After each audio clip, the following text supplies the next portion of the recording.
Hi, so this is A-level physics and today we will be doing the past paper questions of the topic DC circuits and current electricity. So let's start. We have a question from summer 20 QP11 and the question number is 33. The question says that the current in the circuit shown is 3.2 milliamperes. What is the direction of the flow and the rate of flow of electrons? So first we have to tell that what is the direction of the flow of electrons. This is the battery, this positive terminal, that's the negative terminal. The current will always flow from the positive terminal to the negative terminal. So this will flow from this side to this side. So this will be a counterclockwise. So the current flows in counterclockwise direction, which is from x to y.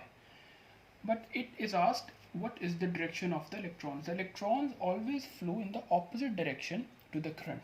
So electrons will flow in clockwise direction, which is y to x. So that's our answer to the direction of flow. Now the next part says find the rate of flow of electrons. Now for this we can apply the equation Q equals IT and we can find 1 over T because it says rate of flow of electrons. 1 over second. We need a term in 1 over second. We need the rate of flow. So what we can do is we can find the expression of 1 over T. 1 over T is equals to I over Q. I is 3.2 into 10 raised to the power negative 3 and Q is the charge of electron, which is 1.6 into 10 raised to the power negative 19. So 1 over T becomes, calculating it, 2 into 10 raised to the power 16 second raised to the power negative 1. So we have our answer, which is the rate of flow of electrons is 2 into 10 raised to the power 16 and the direction of the flow of electron is from y to x. So the next question says the question is from summer 20 QP11, the same question paper, and the question number is 35. The question says that a cylindrical metal wire X has resistance R. There's a wire X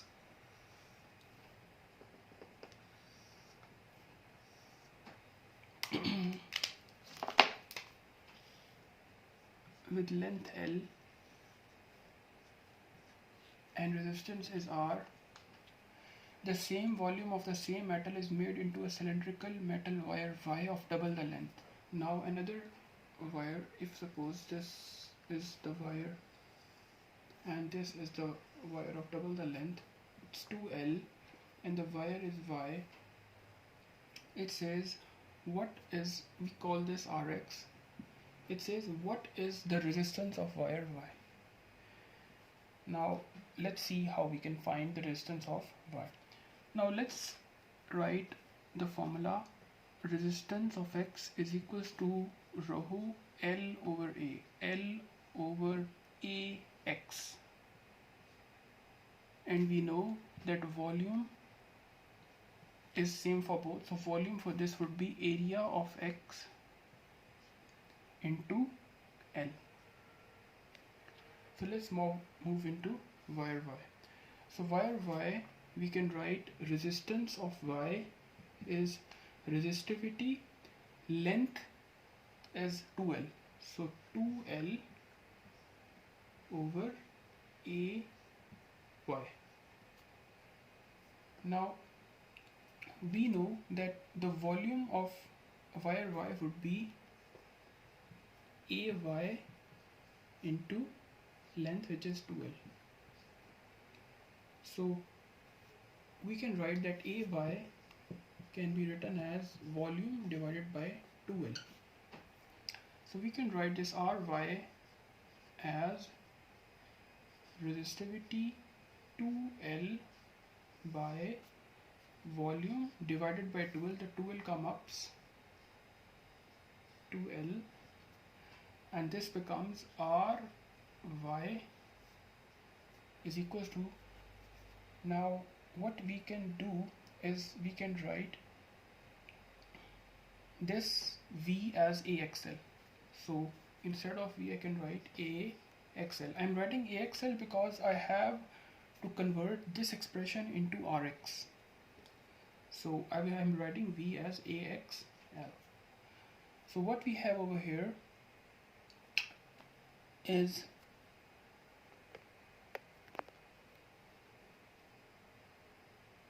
L cancels out. This becomes rho L multiplied by 4 by AX. So this rho L over X AX is Rx. So we can write this as Ry is equals to Rx multiplied by 4. So basically the resistance of Y is 4 times the resistance of X. He have said that the Yx has resistance R. So according to the question, the resistance of Y is 4R. So that's the answer of this question. So the next question is from the same paper, Summer 20 QP11, and the question number is, it's from Summer 20 QP11 and the question number is 36. The question says that a cell of electromotive force E and internal resistance R is connected to a resistor of resistance R. The maximum power P can be dissipated by the resistor without overheating. By this resistor, a maximum power P is emitted without overheating. Now the question is that what is the maximum value of E for which the resistor does not overheat? Now we have to find the maximum power for which the maximum value of E, electromotive force, for which the resistor does not overheat. We know that for a resistor its power is I square R. Now I can be written as I equals V over R. V is the EMF E and R is the total resistance of the circuit, which is capital R plus small r.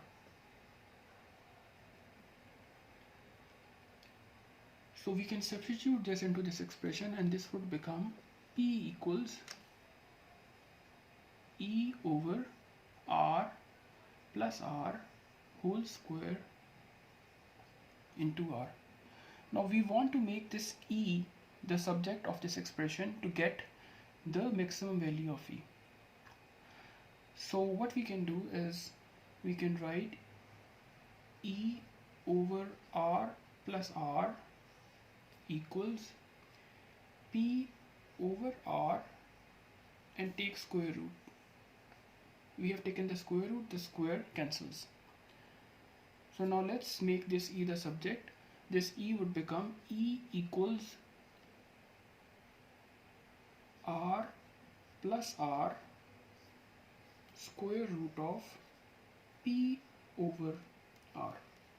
So this is the expression for the maximum value of E, the electromotive force, for which the resistor does not overheat.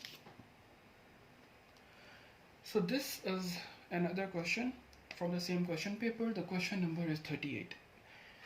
Now the question says that in the circuit shown, a battery of negligible internal resistance is connected in series with a pair of fixed resistors R1 and R2. The circuit is to be used to test whether the electromotive force of a particular cell is 1.5 volts. That's the particular cell between XY. we have to check that if this is 1.5 volt or not. The cell is connected between terminals X and Y and in parallel with R2 and in series with the galvanometer. So the question says which statement about the test is correct? A, B, C and D. Now let's first analyze that what is this circuit about and how will it test the cell, that is it 1.5 volts. So let's first check that what is the voltage potential over here, the potential difference across R2. So V2 is equals to resistance across R2, which is 20, divided by the total resistance, which is 20 plus 60 in series, which is 80, multiplied by the total EMF, which is 6. So this would be 1 by 4 into 6, 1.5 volts. So the potential across R2 is 1.5 volts. Now let's remodel this diagram. This is 1.5 volts, so we can write this as constant 1.5 volts. This is our galvanometer and this is our tested EMF, which is, we have a constant 1.5 volt over here and we have a tested EMF which is 1.5 volt. We have to test this. Now what would happen if we make a loop? Then what will happen is that 1.5 volts minus 1.5 volts is equals to 0. So we know that in this loop no voltage is being developed and no current will flow. So if no current will flow, the galvanometer will go undeflected, because galvanometer detects current, it does not measure current. You need to know this thing. So given this situation, we have to place this all things to make this happen. Now let's see option A. Non-zero meter reading. Non-zero reading means that the battery has 1.5 volts. Non-zero readings on the galvanometer would not mean that the battery has 1.5 volts, because if the reading on the galvanometer is undeflected or 0, then it would mean that the battery is 1.5. So this is wrong. This one is wrong, part A.